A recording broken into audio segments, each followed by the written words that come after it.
Hello friends, welcome to my channel అనగనగా. ఇవాళ మనం విక్రమార్క బేతాళ కథల్లో 22వ కథ వినబోతున్నాం. కథలోకి వెళ్ళే ముందు నా కంటెంట్ నచ్చినట్టయితే లైక్, కామెంట్ అండ్ షేర్ చేయడానికి ట్రై చేయండి. ఫస్ట్ టైం చూస్తున్న వాళ్ళు తప్పకుండా సబ్స్క్రైబ్ చేసుకోండి. Thank you for your support. ఇంకెందుకు ఆలస్యం, వెంటనే కథలోకి వెళ్ళిపోదాం. పట్టువదలని విక్రమార్కుడు చెట్టు దగ్గరికి తిరిగి వెళ్ళి చెట్టుపై నుంచి శవాన్ని దించి భుజాన వేసుకొని ఎప్పట్లాగే మౌనంగా శ్మశానం వైపు నడవడం మొదలుపెట్టాడు. అప్పుడు శవంలోని బేతాళుడు, రాజా, నువ్వు నిజంగా అసహాయ సూర్యుడివి. వేరే వాళ్ళ సాయం లేకుండా నువ్వు కష్టమైన పనిని మొదలుపెట్టావు. చాలామంది నీలదత్తుడిలాగా అడ్డంకులు వస్తే నిరుత్సాహపడిపోతారు. నీకు కష్టం తెలియకుండా నీలదత్తుడి కథ చెప్తాను విను అంటూ ఇలా చెప్పసాగాడు. అనగనగా విజయపురి అనే నగరంలో సోమనాథుడు అనే నౌక వ్యాపారి ఉండేవాడు. ఆయన వేరే దేశాలతో వ్యాపారం చేసి చాలా డబ్బు సంపాదించేవాడు. సోమనాథుడి కొడుకు పేరు నీలదత్తుడు. నీలదత్తుడికి పెళ్లి వయసు వచ్చే సమయానికి సోమనాథుడు తన ఓడల నిండా సరుకులు వేసుకొని సముద్రం మీద వెళ్తూ ఉండగా మధ్యలో తుఫాను వచ్చి ఓడలన్నీ మునిగిపోయాయి. చాలా లక్షలు విలువ చేసే సరుకులతో పాటు సోమనాథుడు కూడా చనిపోయాడు.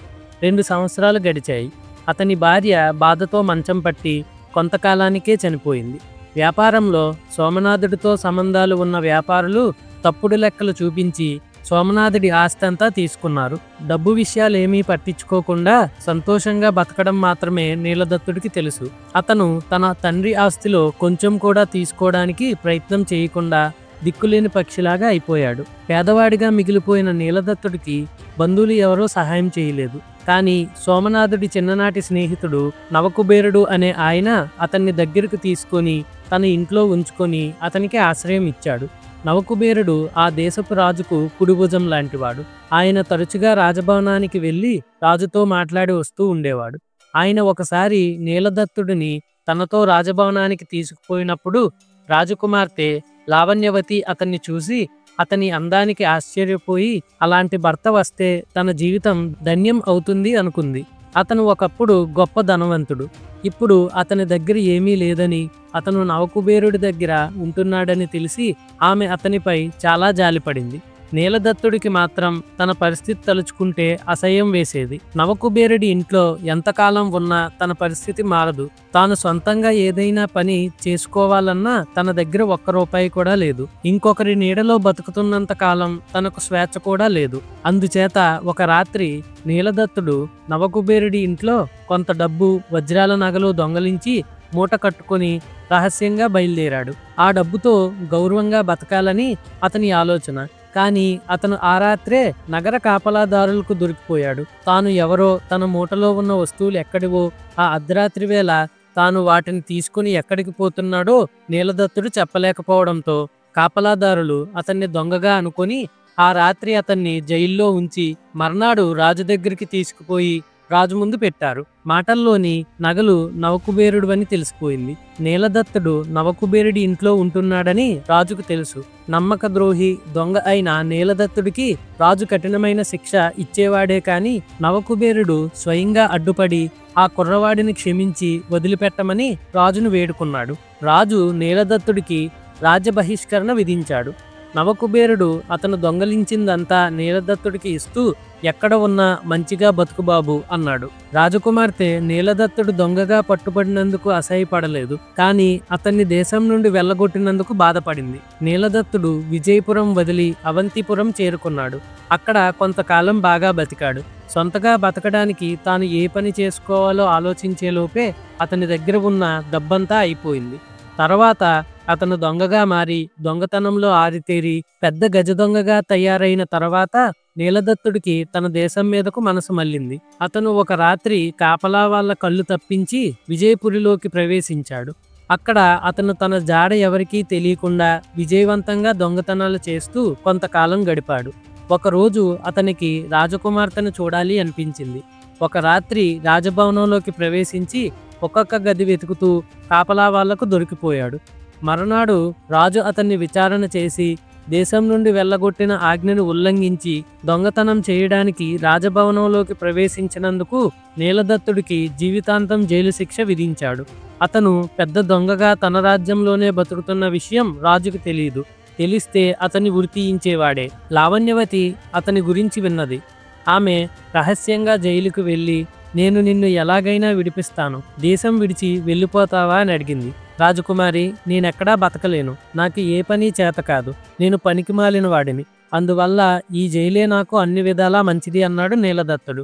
రాజకుమార్తె జైలు అధికారికి లంచాలు ఇచ్చి తరచుగా వచ్చి నీలదత్తుణ్ణి చూస్తూ అతనికి జైలులోనే అన్ని సౌకర్యాలు కలిగేలా చూసింది. వారి మధ్య మంచి ప్రేమ బంధం ఏర్పడింది. సంవత్సరం గడిచింది. అవంతిపురం రాజైన రామసింహుడి భార్య చనిపోయింది. లావణ్యవతి అందం గురించి వినడంతో ఆయన ఆమెను పెళ్లాడి తన ముఖ్య భార్యగా చేసుకోవాలని అనుకున్నాడు.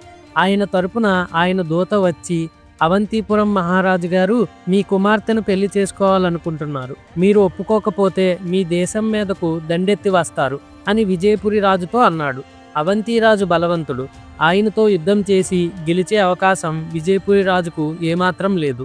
అందుచేత విజయపురి రాజు తన కుమార్తె అయిన లావణ్యవతిని రామసింహుడికి ఇచ్చి పెళ్లి చేయడానికి వెంటనే ఒప్పుకున్నాడు.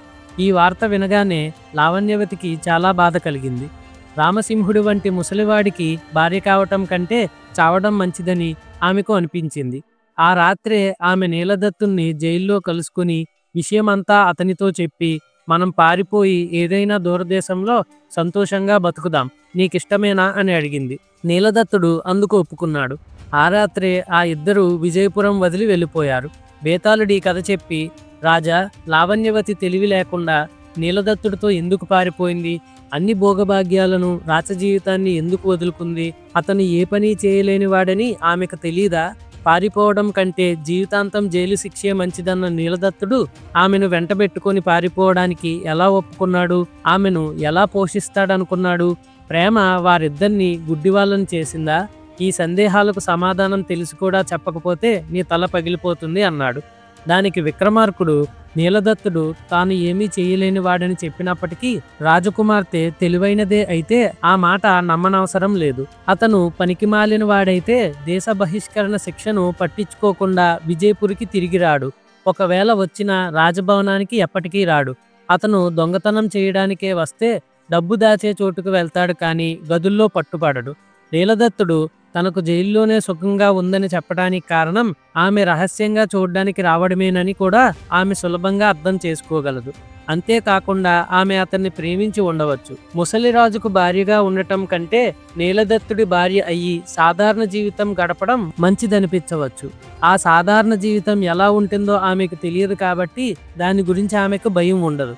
నీలదత్తుడు రాజకుమార్తె దగ్గర ఉండటం కోసం జైల్లో ఉండాలనుకున్నాడు కానీ ఆమె వెంట ఎక్కడికి పోవడానికైనా అతనికి అభ్యంతరం లేదు. ఆమె అతన్ను ఎలా పోషిస్తాడనే సమస్య లేదు. అతను పెద్ద దొంగ. అతను పట్టుబడింది దొంగతనం చేస్తూ కాదు. ఆ పని అతని ఏ దేశంలోనైనా చేయగలడు అన్నాడు. రాజుకి ఈ విధంగా మౌనభంగం కలగ్గానే బేతాళుడు శవంతో సహా మాయమై తిరిగి చెట్టెక్కాడు. రేపు మరో కథతో మళ్ళీ కలుద్దాం. Stay tuned.